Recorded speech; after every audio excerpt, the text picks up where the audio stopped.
Have you ever felt like something was off, but you couldn't quite put your finger on it? Like your choices were no longer your own, as if a quiet force was guiding your steps, shaping your reactions, pulling strings in silence? You thought you were being kind. You thought you were being understanding. But deep down, something felt wrong, and you couldn't explain why. Maybe you gave a favor you didn't want to give. Maybe you agreed in a conversation where you knew you were right. Maybe you trusted someone who later revealed a side you never expected. This isn't a coincidence. This is design. Because whether you realize it or not, you are being manipulated by those close to you, by the media you consume, by the people who know exactly how to play the subtle mechanics of your mind. And the worst part? You think you're making your own decisions. Niccolò Machiavelli saw it centuries ago. Power does not always wear a crown. Often it wears a smile, and its strongest weapon is not violence, but emotional leverage. This isn't here to comfort you. It's here to arm you, to hand you the lens Machiavelli himself used to dissect human nature, a lens so sharp it cuts through every illusion, because the one who doesn't understand manipulation is condemned to be shaped by it, and the one who refuses to see their own weakness will be ruled by those who do. You don't need a villain to be controlled. You just need to be unaware. But today, that ends. Welcome to the art of seeing clearly, of thinking independently, of living untouchable. If that's what you're ready for, then let's begin. Part 1. The subtle power of manipulation. Manipulation doesn't always come dressed in threat. It often arrives wearing charm, a soft voice, a kind look, a tone that says, "I understand you," and that's precisely why it works. The most dangerous form of control is the one that convinces you that you are free. It whispers instead of shouting. It asks instead of commanding. And it always makes sure that you think the decision was yours. Machiavelli understood this. He never romanticized human nature. He never assumed people act out of goodness or principle. Instead, he studied mechanics beneath the surface, the levers of desire, fear, guilt, and approval that truly move men. He wrote, "Men judge more by their eyes than by their hands," which is to say, perception is everything. Not truth, not justice, not even logic. Perception, the crafted image, the emotional setup, the carefully staged theater of motives. That's where manipulation lives. Have you ever noticed how some people always seem to get what they want? They don't raise their voice. They don't demand. They don't threaten. They just steer. They read the room. They read you. They pay attention to things most people overlook. The hesitation in your tone, the insecurity in your laugh, the need in your eyes when you're trying not to need. And once they understand your internal wiring, they never pull. They only suggest. And somehow, you do exactly what they hoped you would. You think it's your idea. But it was theirs all along. This isn't magic. This is calculation. A learned skill. One that Machiavelli admired not because it was noble, but because it was effective. He never claimed the world is fair. He claimed the world is predictable. That people are driven by the same handful of emotions: fear, desire, status, security. And the one who understands these patterns can pull the strings behind every decision. This is the subtle power of manipulation.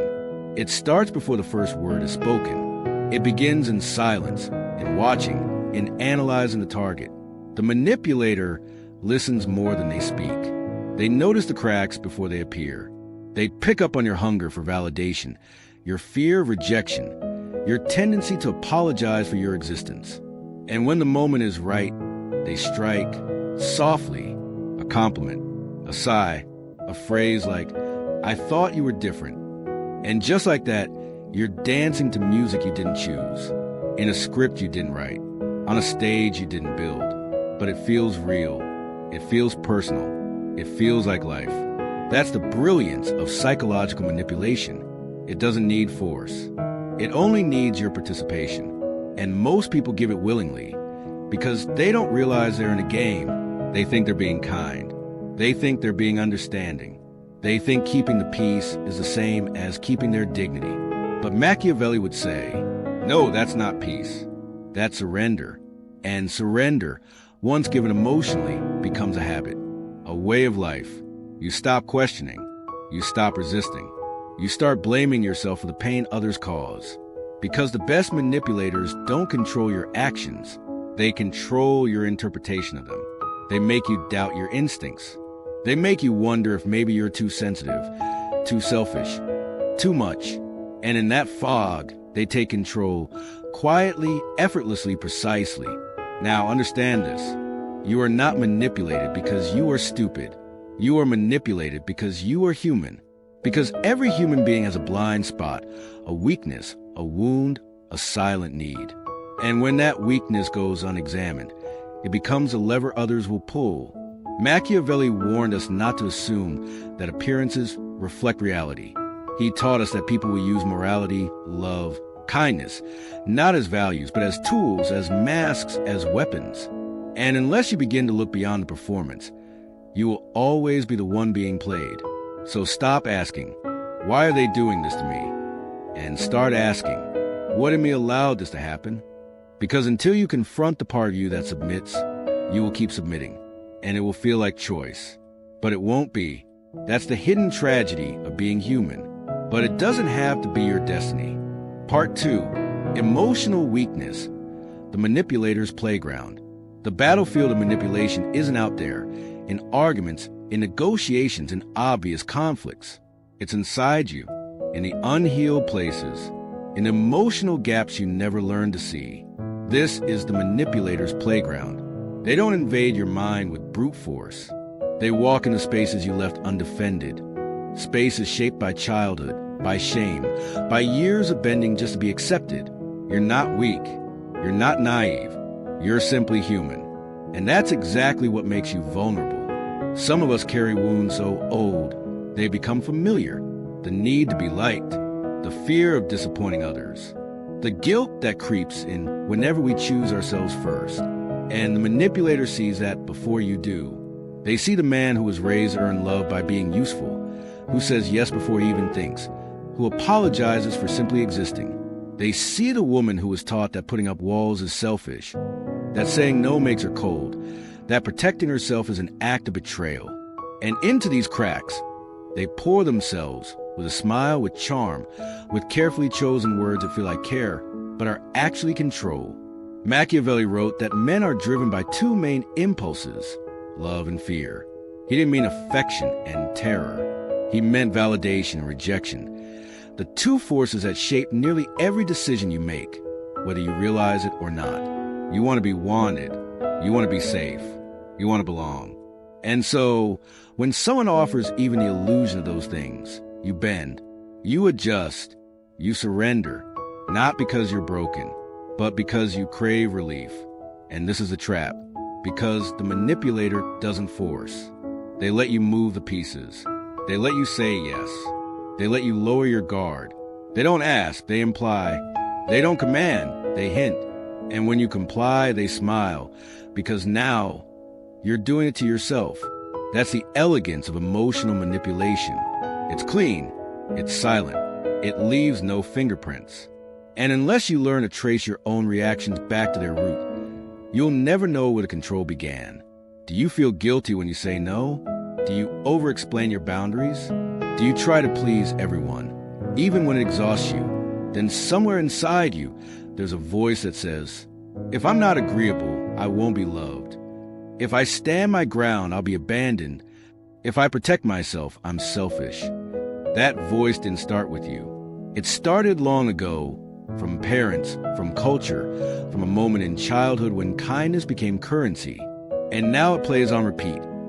Every time someone tugs at your loyalty, every time someone gaslights you into silence, every time someone says, I can't believe you do this to me, and you stay, and you give, and you lose yourself a little more. But Machiavelli had no interest in guilt.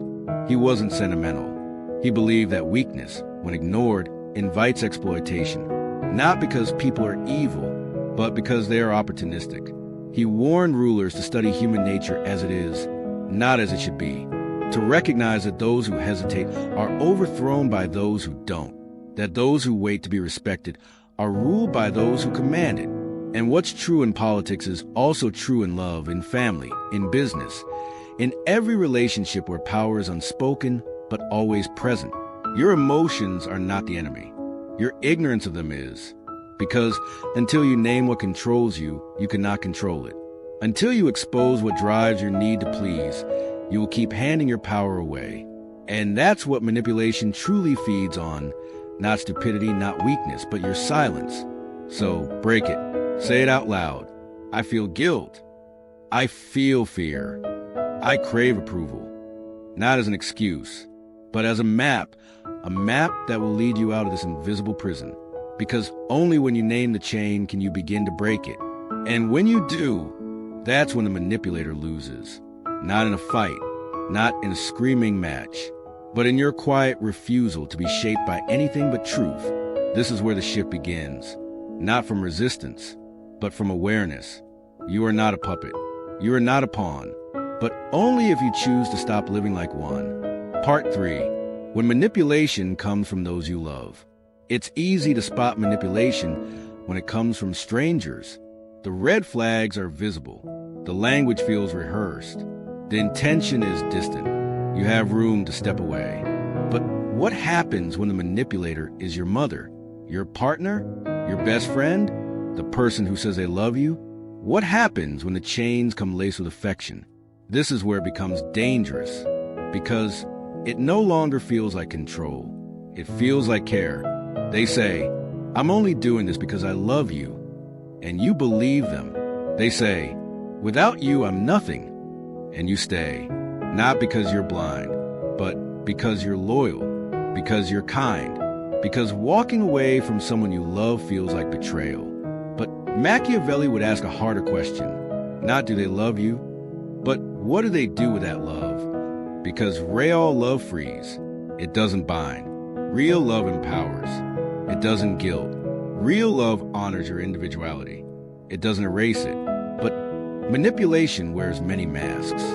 And when it comes wrapped in memories, shared experiences, and emotional debt, it becomes almost impossible to call out. You tell yourself, they're just hurt, they don't mean it. This is just how they are. And so, little by little, you silence your truth to protect their comfort. You walk on eggshells. You edit your words. You shrink yourself to avoid upsetting them. And in doing so, you vanish. Not all at once, but piece by piece. This is the most sophisticated kind of manipulation, the one that turns your virtue into your prison. Your empathy becomes your leash. Your loyalty becomes your cage. Your silence becomes their power. At work, it sounds like you should be grateful. Who else would give you this opportunity? In family, it echoes, you owe us everything after all we've done for you. In love, it whispers, if you leave, no one will ever love you like I do. And maybe they're right, but that doesn't make them good. It makes them effective. And Machiavelli respected effectiveness more than virtue. He understood that some people don't need to rule with iron fists. They rule with implication, with a sigh, with the silence after your no, with the tears that fall when you try to stand up for yourself. And the question isn't whether they're aware. The question is, why do you keep bending? This is a wound no one talks about. The heartbreak of realizing that love isn't always clean. That some people love you through control. That some only feel secure when you are small. That some only feel powerful when you feel guilty. But here's what you need to hear. Proximity does not equal truth. Time invested does not equal trust. Just because someone says they love you doesn't mean they know how to love you well. Sometimes, the bravest thing you'll ever do is walk away from someone who thinks they own you. Not with anger, not with cruelty, but with clarity. You say, this is where I end, and you begin. You don't get to decide what I feel, what I choose, or who I become. And when the tears come, when the accusations flood in, you stay still. Because the manipulator thrives on reaction. They wait for your guilt. They feed on your need to explain, to soften, to reverse your boundary. But this time, you don't. You let them sit with the emptiness their control created, and you walk out the role they wrote for you. It's not easy. It hurts. You'll question yourself. You'll grieve, but what you'll gain is greater. You'll regain your clarity, your voice, your spine, and most of all, your self-respect.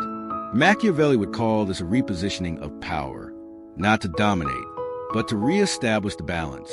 To remind the other person that your love is not servitude, that your presence is not a right, but a privilege.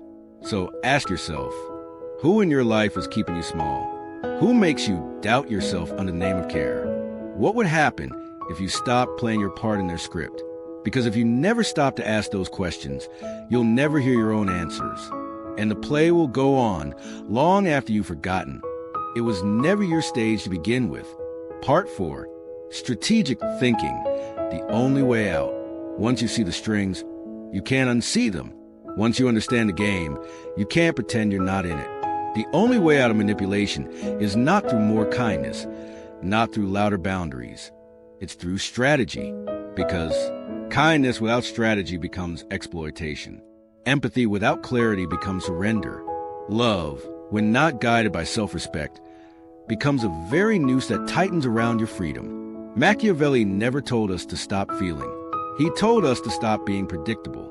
He told us that power doesn't belong to the loud, but to the observant, the one who thinks before speaking, who listens before reacting, who plans not to hurt, but to never be hurt again. And that begins with pattern recognition. Stop living on emotional autopilot. Ask yourself, what is your default response when people pressure you? When they flatter you? When they guilt you? Do you fold? Do you explain?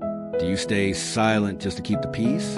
If so, you're not choosing, you're reacting. And the manipulator is counting on that. Strategic thinking starts by breaking your own patterns.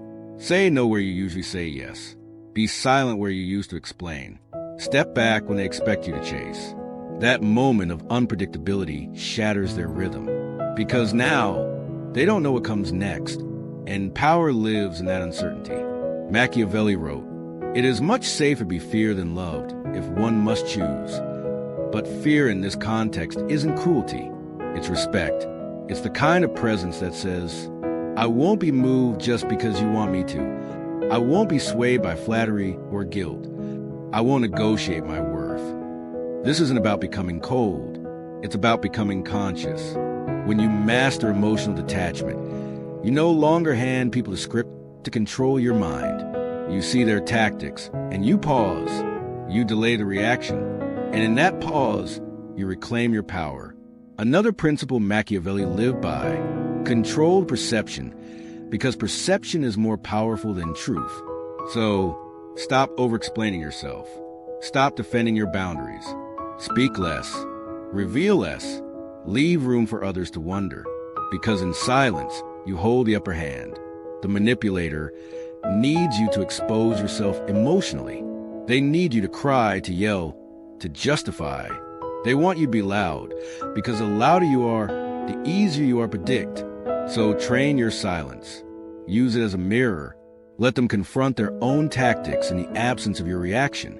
And then, most importantly, build your identity like a fortress. Know who you are. Know what you believe.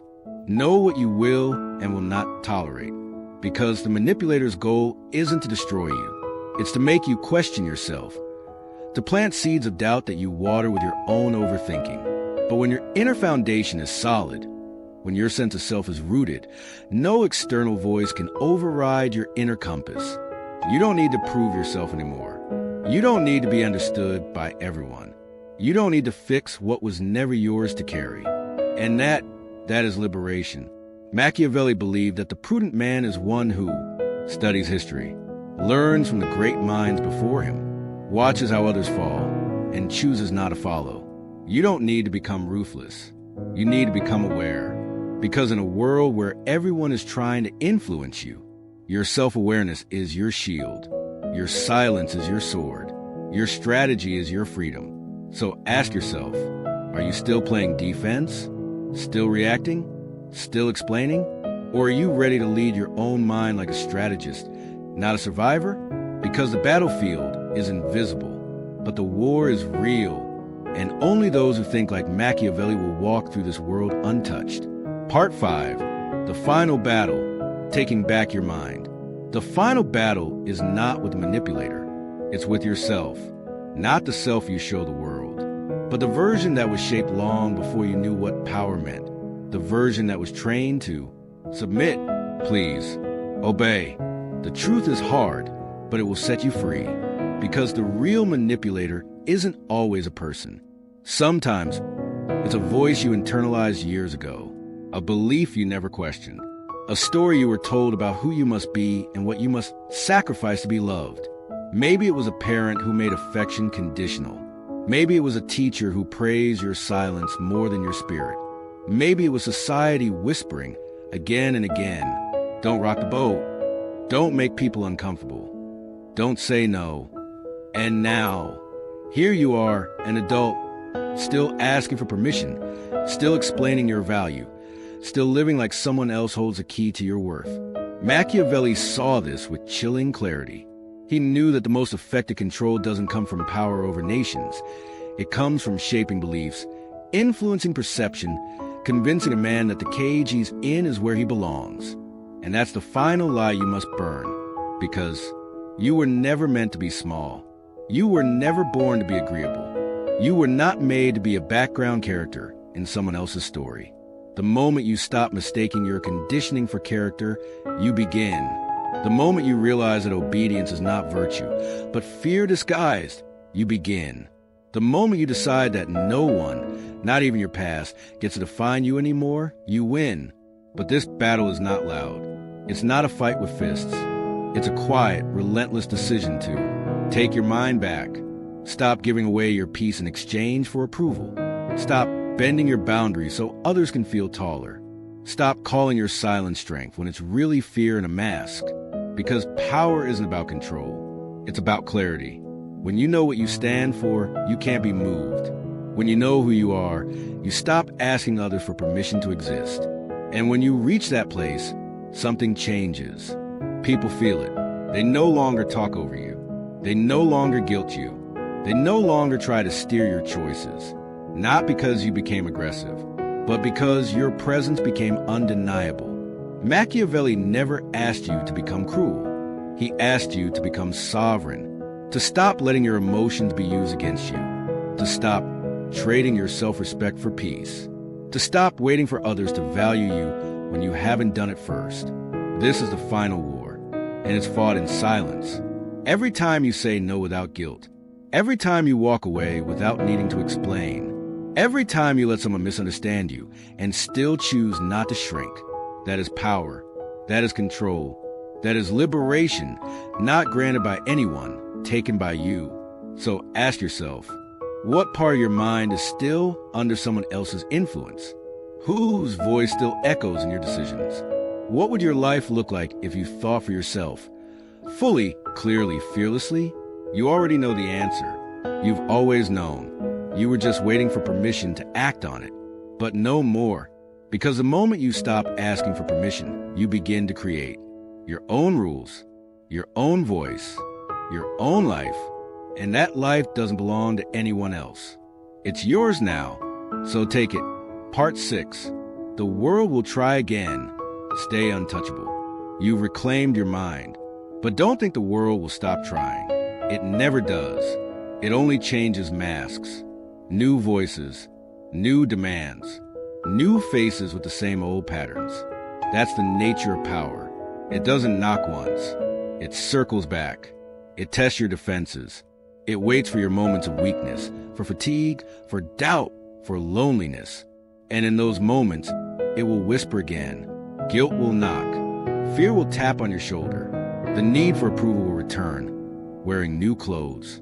And you'll be tempted to let it in, to explain yourself again, to shrink, to bend just a little. But this time you won't, because now you know the pattern. You see the game. You feel it before it even begins. This is the true mark of someone who has stepped out of the role of puppet and into the role of strategist. Machiavelli understood this better than most. He never promised peace. He never promised fairness. What he offered was something more valuable: awareness, power through clarity, a way to walk through a manipulative world without ever being owned by it. And in that awareness, you find stillness, not numbness, not coldness, but control, the kind of presence that doesn't flinch, doesn't chase, doesn't beg to be understood. You don't need to fight every battle. You don't need to win every argument. Your silence, your distance, your self-mastery. These are your new forms of resistance. Because the truly powerful are not those who dominate others. They're the ones who cannot be dominated. So, from this moment forward, be hard to read, be impossible to predict, be untouchable not by hiding, but by standing so firm in your truth that no storm can shake you. Let people misunderstand you. Let them project. Let them walk away. Because anything that leaves you when you stop pleasing it was never love. It was manipulation dressed as affection. You were not born to be shaped by hands that don't understand your worth. You were not made to explain your boundaries to people who benefit from crossing them. You were never obligated to carry the guilt of someone else's disappointment. You are here for something deeper, to live with full awareness, to walk with emotional armor, not as a wall, but as wisdom, to speak less, observe more, and choose with precision. Because in a world full of noise, clarity is rare. In a world full of games, sovereignty is power. You have that now. Don't give it back. And if this message found at the right time, don't let it stop here. Let it live inside you. Let it shape your next no, your next silence, your next decision that honors your truth over someone else's comfort. Because every time you choose growth over guilt, clarity over confusion, strength over submission, you are building a life no one can manipulate again. Not because you become harder, but because you become wiser. And wisdom is the final power.